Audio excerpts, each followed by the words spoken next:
ऐतिहासिक असा कृष्णा घाट फिरून झाल्यानंतर आम्ही निघालो कुरुंदवाड मधील प्राचीन विष्णू मंदिर पाहण्यासाठी। मित्रांनो, गुगल मॅप्सला चुकीचं लोकेशन दाखवते, लोकांना विचारत या मंदिराची रचना गर्भगृह व सभामंडप अशी आहे। कुरुंदवाड संस्थानचे संस्थानिक रघुनाथराव पटवर्धन यांनी 1795 साली या गर्भगृहाची उभारणी केली होती। पुढे सीताबाई पटवर्धन यांनी 1880 साली सभामंडपाची उभारणी केली। बाहेरच असणाऱ्या शिलालेखावर ही सर्व माहिती लिहिलेली आहे। सभामंडपासमोरच गरुड देवतेचे छोटे मंदिर आहे। गरुड देवतेचे दर्शन घेऊन आम्ही मंदिरात प्रवेश केला।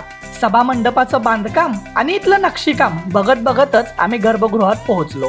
गर्भगृहात लक्ष्मी नारायणाची सुंदर अशी मूर्ती आहे। दर्शन झाल्यानंतर आम्ही बाहेर आलो तेव्हा आम्हाला मंदिराच्या शिखरावर विविध देवी देवता तसेच विष्णूचे दशावतार बघायला मिळाले। खरंच या मंदिराची रचना खूपच सुंदर आहे। जर तुम्ही वाडीला येत असाल तर या मंदिराला नक्की भेट द्या। अशा प्रकारे आमची अनप्लॅनड वन डे ट्रिप पूर्ण झाली व आम्ही परत घराकडे निघालो। तर अशा पद्धतीने आमची वन डे ट्रिप संपल्या। आता आम्ही चाललोय घरला। भेटूया का आता पुढच्या नवीन मिनी ब्लॉग मध्ये। तोपर्यंत टाटा। बाकी ही मिनी ब्लॉग सिरीज कशी वाटली ते कमेंट सेक्शन मध्ये नक्की सांगा।